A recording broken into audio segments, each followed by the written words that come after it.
లెబనాన్పై Israel చేసిన దాడిలో మృతుల సంఖ్య 300 దాటింది. 1500 మంది గాయపడ్డారని ఇరాన్ ఆరోగ్య మంత్రిత్వ శాఖ ప్రకటించింది.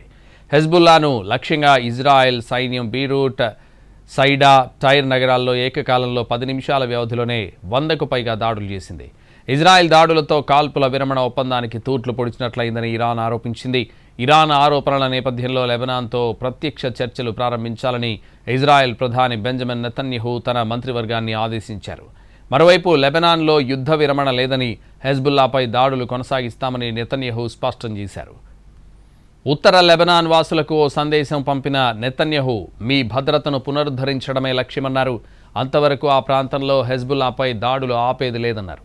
హెజ్బుల్లాను నిరాయుధీకరణ చేయడం, ఇజ్రాయెల్ లెబనాన్ల మధ్య చారిత్రాత్మక సుస్థిరత శాంతి ఒప్పందాన్ని సాధించడం తమ లక్ష్యానికి నెతన్యాహు అన్నారు. శాంతి చర్చలు కొనసాగుతున్నందున లెబనాన్లో ఇజ్రాయెల్ దాడులను తగ్గిస్తుందని నెతన్యాహు తనతో చెప్పినట్లు అమెరికా అధ్యక్షుడు ట్రంప్ వెల్లడించిన తర్వాత ఇజ్రాయెల్ ప్రధాని ఈ ప్రకటన చేశారు.